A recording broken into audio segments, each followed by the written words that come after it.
I was just like a really geeky kid interested in opera and science fiction. Growing up as a lonely kid in the late 70s, Maia Szalavitz had no idea she was on the autism spectrum. Back then, many people who weren't severely disabled didn't get diagnosed, especially not girls. And so I got involved in drugs in high school. Drugs gave me a way to connect with people and helped me feel like I had something to bring to the party and I could socialize. And since that had been so hard for me, it was a great relief. I started with, marijuana and psychedelics, and then it was the 80s and cocaine became enormously popular.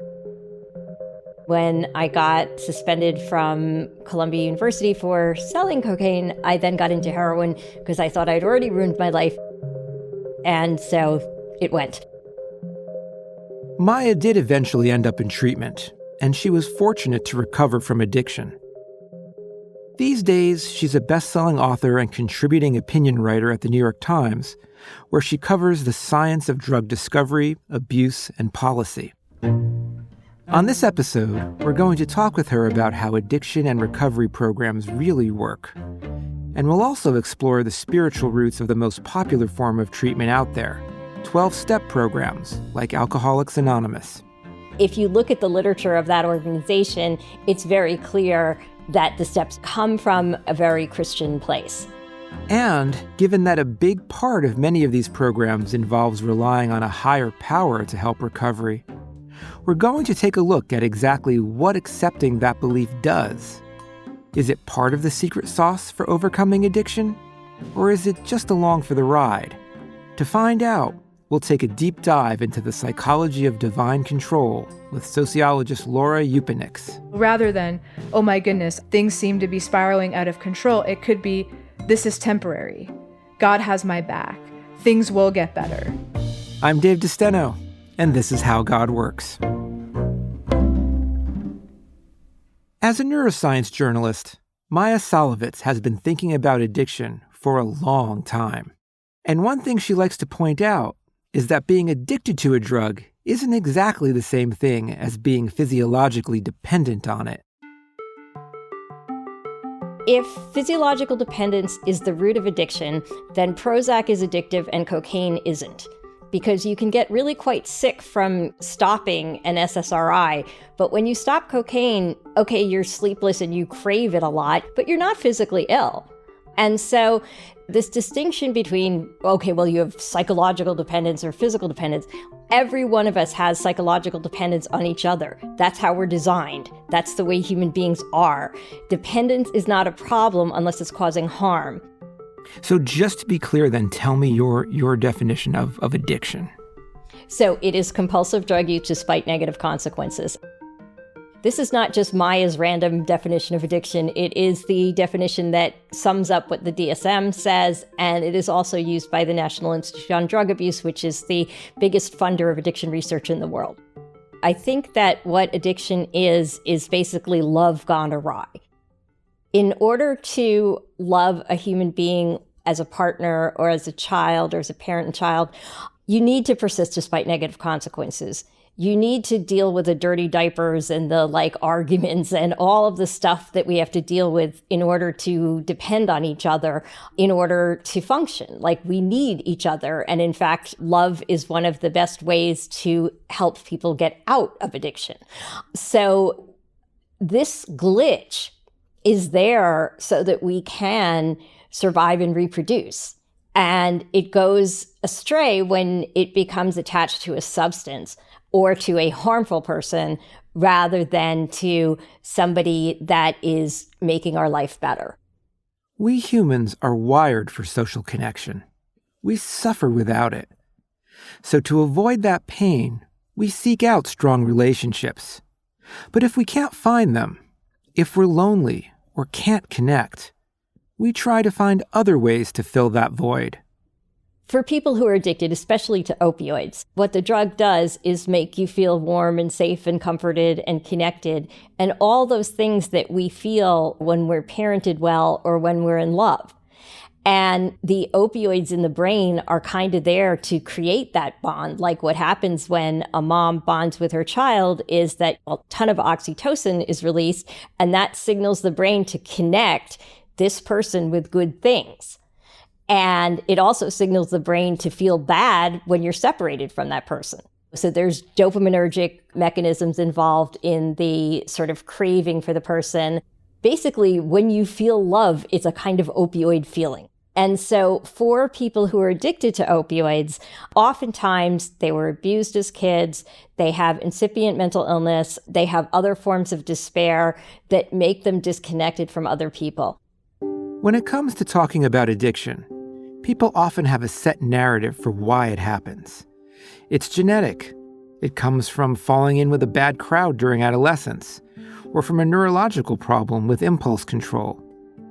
But the truth is, people become addicted for all sorts of reasons.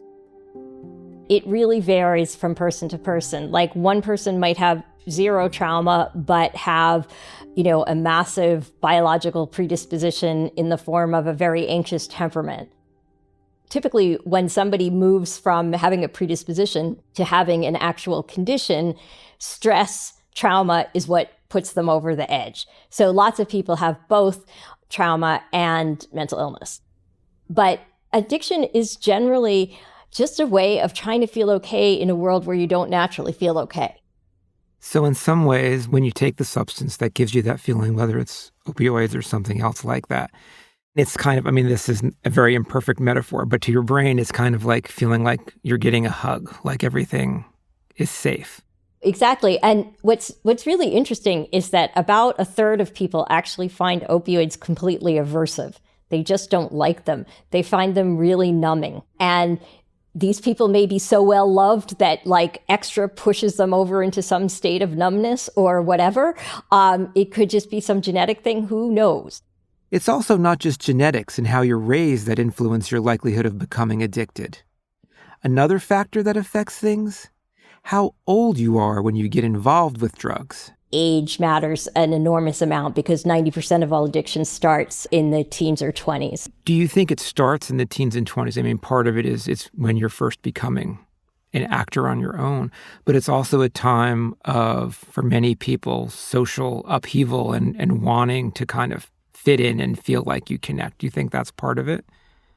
Absolutely. I think this is why I describe addiction as a learning or developmental disorder, because it really, like other developmental disorders, it tends to come on at a specific time. So for example, like autism, you start seeing really young, like in 2 or 3 year olds, whereas like schizophrenia, you don't tend to see to the 20s.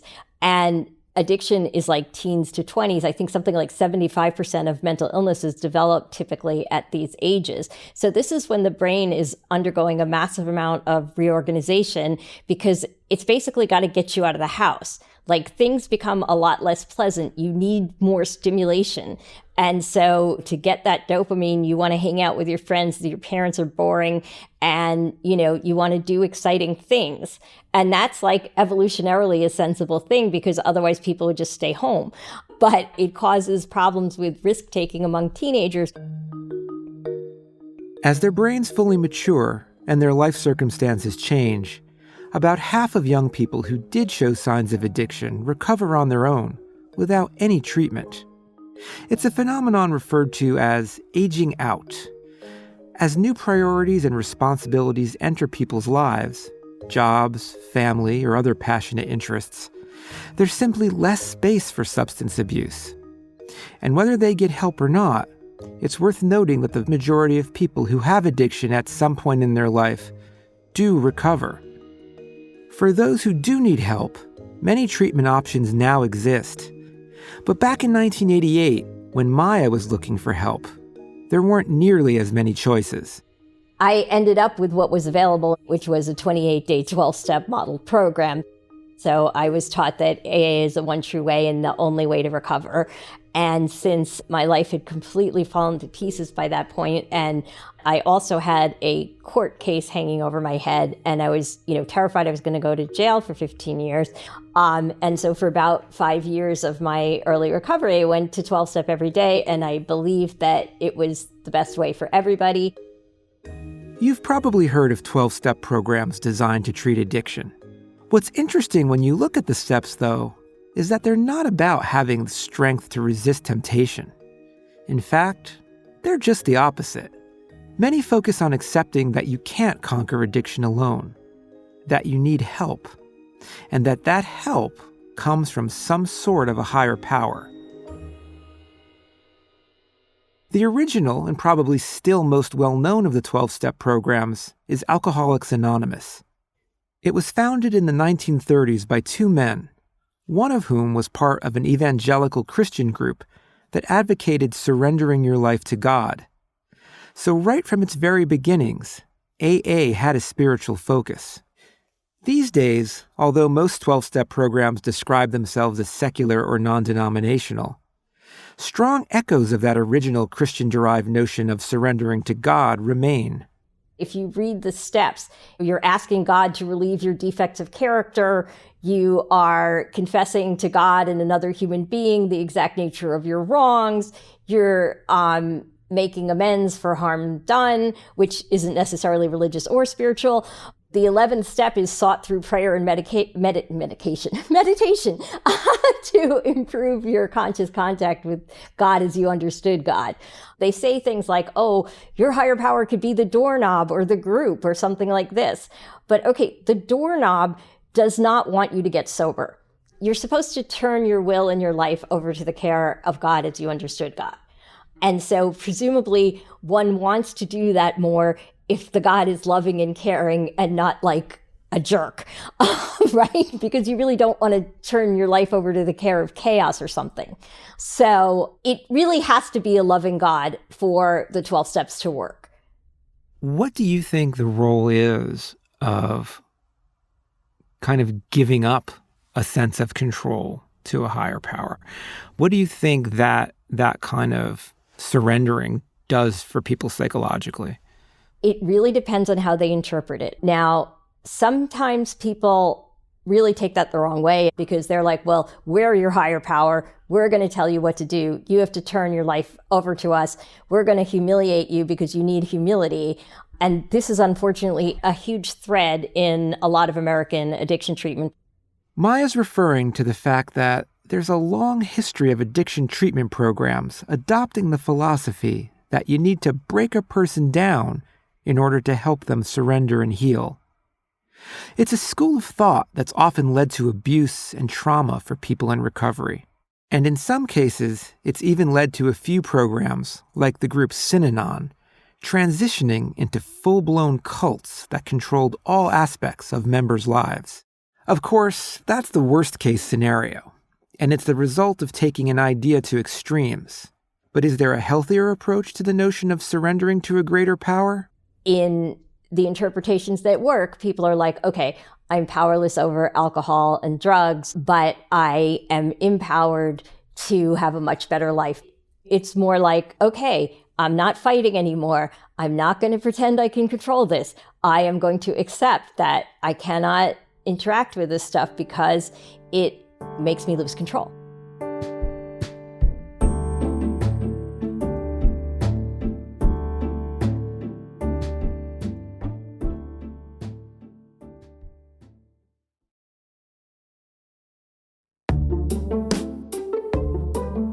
When it comes to addiction, the idea of control, or lack thereof, plays a big role.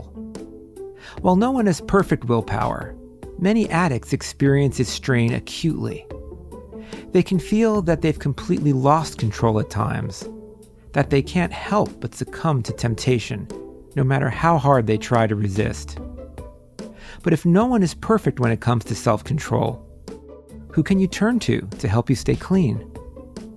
In many treatment programs, that's where the idea of a higher power comes in. But does surrendering control to a higher power actually help?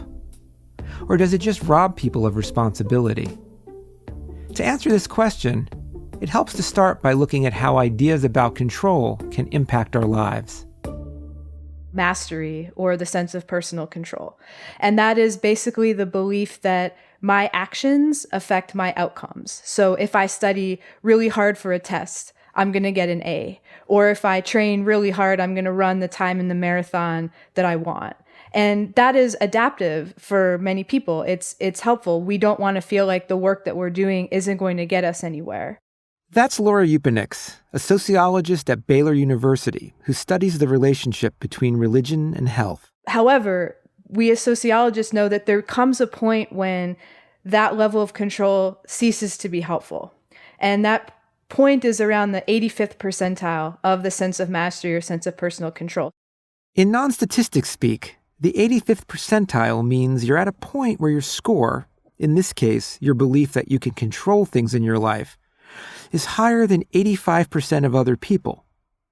In other words, you start to think that you can control everything.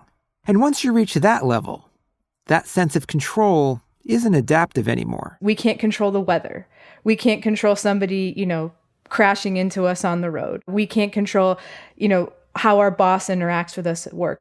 Like Dr. David Rossmarin pointed out in our last episode, believing you can and should control everything can actually increase anxiety. You feel responsible for everything in your life, even the stuff that will invariably go wrong, and that can take a big toll on your mental health. The answer isn't to assume you have no control, or that everything is random. That's a recipe for distress too. But if you happen to believe in God, or some other powerful divine presence that shapes events, can that help balance things out?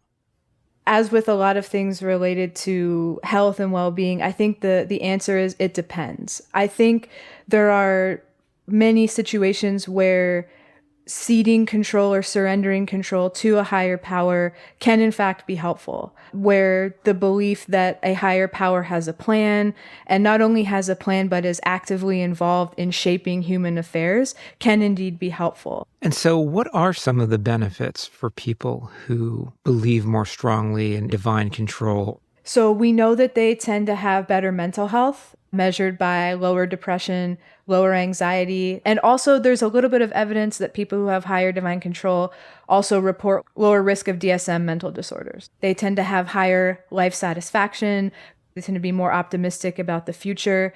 They tend to also have better physical health. So they will report that their health is better, whether that's measured through subjective indicators, like simply on a scale of 1 to 5, where 1 is poor and 5 is excellent, where would you rate your health?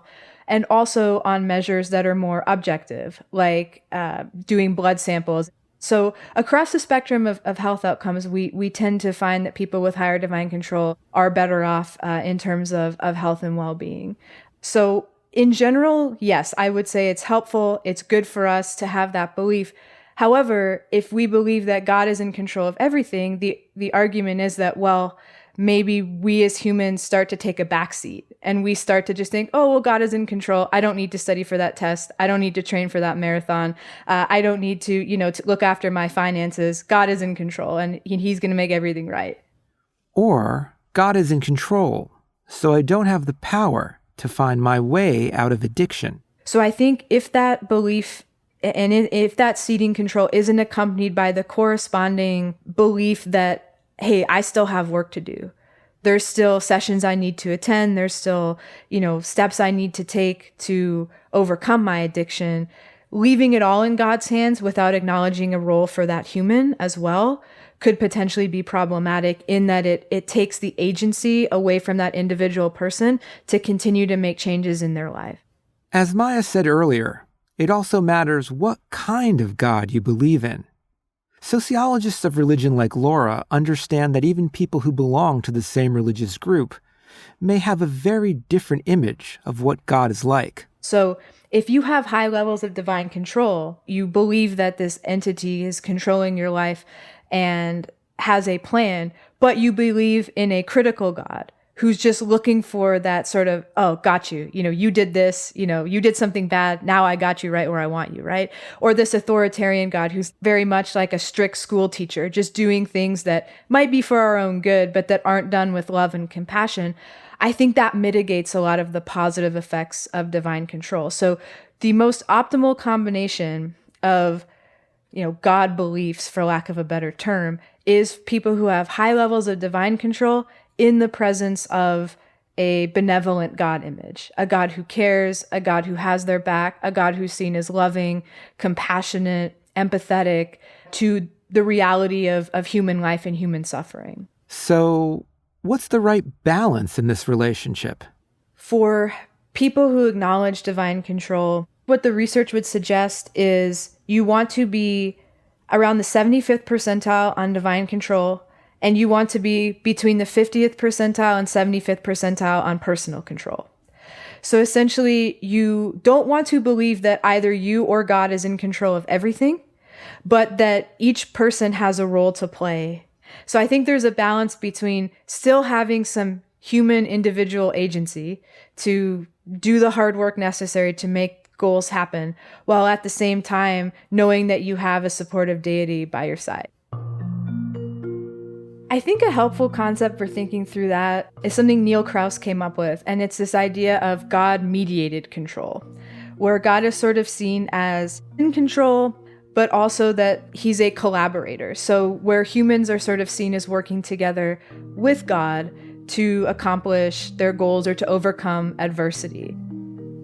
So I think it is a balancing act, that sense of there's steps that I need to take as a human being that are going to make whatever outcome I want more feasible, more likely. However, I don't need to do this alone, right? I don't need to do this without the support of a divine entity that I believe in and that I believe has my best interests at heart. So it's almost like it's not an equal collaboration. It's like you're a junior partner, shall we say? Absolutely. Okay. That's a perfect analogy for it. But that seems to me that it solves the problem, because let's face it, if we're believing God is in control and we're striving for something and we're asking God to help us, when we fail, which happens more often than not, I think we can think of it as, well, we have to do a little bit better to hold up our end, as opposed to, oh, maybe God doesn't want this for me or wants to punish me. Are there any findings that speak to when somebody who traditionally did not accept divine control suddenly changes their mind and chooses to accept it, what it does for them? So the best example I have of that is if you look at the 2007-2008 financial crisis. And so we actually found, this was a paper I did with Scott Sheeman and Alex Bierman that was published in 2022. And we looked at how people reacted to that crisis in terms of divine control. And we found that for people who increased their divine control beliefs from 2005 to 2007, they actually had better mental health if they reported greater financial strain. So basically, for people who were experiencing higher than average levels of financial strain in that period from 2005 to 2007, in other words, who were really struggling with the recession, if they increased in their divine control beliefs during that time, their mental health was better. It really was a form of stress coping for people. It probably led people to appraise their situations differently. So rather than, oh my goodness, I've lost my house, I've lost my job, things seem to be spiraling out of control, it could be, this is temporary. God has my back. Things will get better, right? I have this source of support. So rather than seeing that stressor as the end of the world, it was sort of a new beginning. So I think by helping people to reframe that stressor through a different lens, it was probably incredibly helpful. And that makes a lot of sense, because one thing we know from behavioral science research is that it only makes sense to persevere toward difficult goals if we believe that there's a possibility of them coming true. If no matter what I do, I know I'm not going to be able to recoup my financial position or to overcome this addiction, then why go through the difficulty of trying? So as a social scientist who studies this and at least in your professional work lives lives by the data. What do you say to people, if anybody's ever said this to you, and I imagine some have? Why are you telling me that believing in this illusion makes life better for me? So yeah, I've gotten that question, and I think there's a couple responses I would have. One, if not God, then what? Right? So if people aren't wanting to acknowledge the higher power, my question to them is always, well, what beyond yourself are you acknowledging? Are you acknowledging nature, the goodness of humanity, the beauty of the earth? What is it that you're acknowledging? Because, I'm certainly not sitting here saying that only people who believe in a higher power can have this sense of meaning and purpose. But if not God, then what? And secondly, the belief in God or the belief in a higher power acknowledges that there are some things that humans simply can't control. And as I mentioned earlier, right, when we start to get into that 85th percentile on mastery or the sense of control, when we start to get above that and people believe that they can control everything, that, they're 100% in control of their life, I think what that does is it sets people up for failure, disappointment, unrealistic expectations. And so I think one of the things, even without getting into theology and doctrine and all that stuff, I think what a belief in a higher power does is it acknowledges that humans can't, nor should they, feel like they need to be in control of everything. And that there are certain realities of this life on earth that are simply beyond our control. So again, if people don't want to believe in the illusion of a higher power, then my question to them would be, what is it beyond yourself that you're believing in? Because I think where people really start to get in trouble from just a well-being perspective and from an existential perspective is when they can't answer that question in a meaningful way. When it comes to 12-step programs, believing in a higher power can help. But is it the only thing that helps there? Not likely. There's a whole lot more going on in these groups than just thinking about God. And that means there's also a lot more tools people can use, even if they don't believe in God. Ever heard the phrase, you need an attitude of gratitude? It was coined by AA, and focusing on gratitude is part of most 12-step programs. It was also a strategy that worked for Maia. Realizing that I could be grateful for little things, that has been enormously helpful. I think that just sort of learning to think that way, learning to realize what an amazing thing it is just to be alive in the world. You just oh gosh, there's a flower, and oh wow, I can learn about music or something I'm into. The idea of using gratitude as a strategy to help with addiction isn't just wishful thinking. Work from my lab and others shows that when you feel grateful, your need for immediate gratification goes down. You're more willing to wait for future rewards compared to immediate ones. Translating that to addiction means you'll be somewhat less tempted to seek pleasure in the moment that comes with a cost to your well-being in the future. But perhaps what's most important about these groups boils down to exactly what leads many people to turn to drugs in the first place: a need for understanding, empathy, and social support.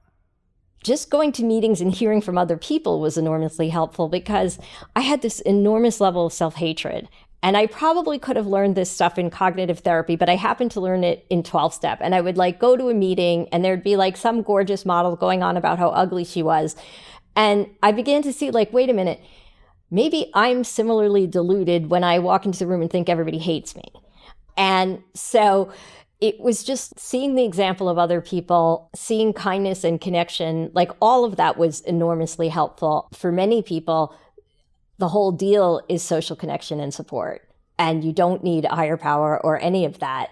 If you feel connected and you feel like you have a sense of meaning and purpose, these are the essential elements in recovery. I think that if you want to go to a choral singing group as your social connection, or if you want to go to a gym, or if you want to go to car racing or baseball or whatever you happen to be into, you don't need the community to be around recovery. You just need community. Now, some people, especially early in recovery, when you're trying to figure out like what's going to prevent you from slipping, then yes, having your community be about recovery can be very helpful. And some people find it helpful throughout their entire recovery, but it doesn't have to be. Like, your meaning and purpose doesn't have to come from helping other people recover. That's a great source of meaning and purpose. And that's one of the things that the 12 steps absolutely gets right. Like, helping other people recover helps you recover. But again, it doesn't have to be that way. Your purpose might be something completely different. So Maia, it seems like one of the points we've been making pretty clear is that there are different routes for different people. But often people aren't aware of what all the options are. So for anyone who might be dealing with problems of addiction or knowing people who are, what's your recommendation for how to start thinking about the first steps?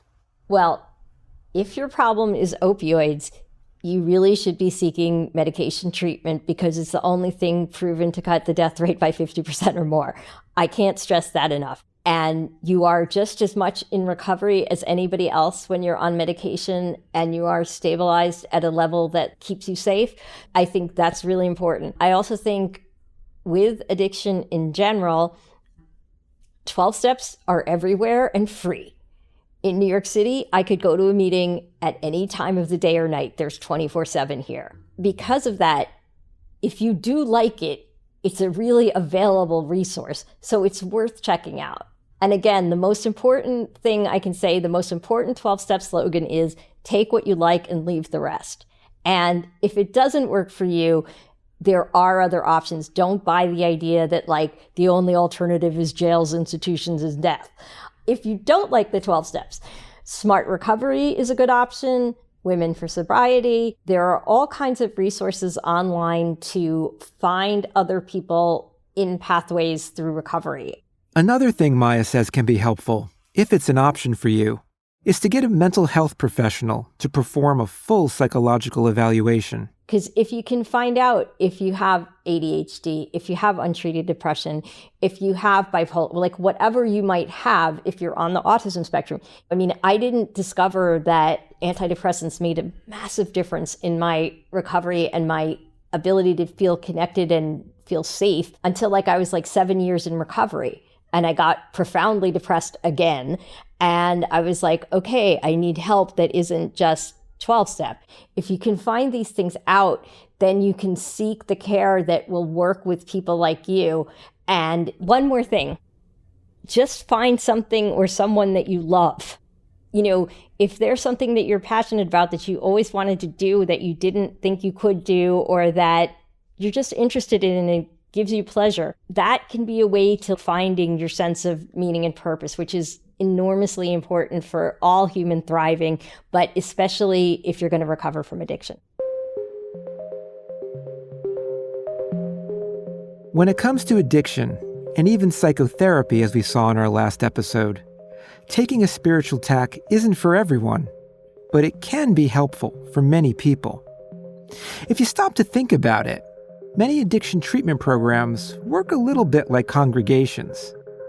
The reasons why are many, but at least at a broad level, they fall into two categories. The first is they provide a sense of community, a belief that others around you, including a divine being if you're a person of faith, have your back. The second is finding something larger than yourself to look to, something that gives your life meaning. Across this two-part series on mental health, that's something all our guests agree on. Whether it's God, spirit, a cause, or a passion, the key is to move our focus beyond ourselves. Next time on How God Works. As the new year approaches, it's time to take stock of where we've been and where we're heading. But if you're feeling a little unmotivated, even depressed as you look ahead, you're not alone. Over the past few years, a sense of hopelessness has been rising in the U.S. And given the state of the world, it's not hard to see why. But even in these dark times, it's possible to find glimmers of hope. If even people who suffered just the worst possible losses you can imagine, if they are willing to try to find the humanity on the other side, then maybe there's hope for the rest of us. We'll talk with New York Times columnist Nicholas Kristof, who, while having covered some of the greatest pain and tragedy, still finds hope in the act of journalism and the world he covers. I think it's because of some notion that we can make a difference, that we can have an impact on the world around us. And we'll talk with Roshi Joan Halifax, ecologist, civil rights activist, and founder of the Upaya Zen Center, about the Buddhist notion of wise hope and the fierce compassion it can unleash. Hope is not a story that is based on optimism that everything's going to be okay. Wise hope really rests in the experience of openness, of not knowing, of not being attached to outcome. How we too, through compassion for ourselves and others, can find a deep, wise hope to help ensure a better year to come.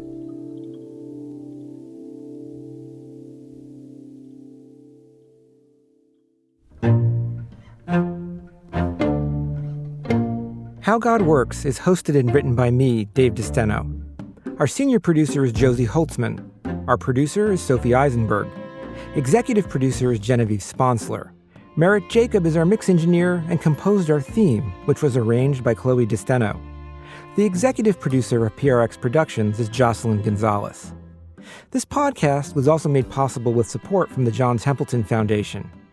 If you want to learn more, you can find our website at howgodworks.org, all one word, .org, or follow me on X or Blue Sky @David DeSteno.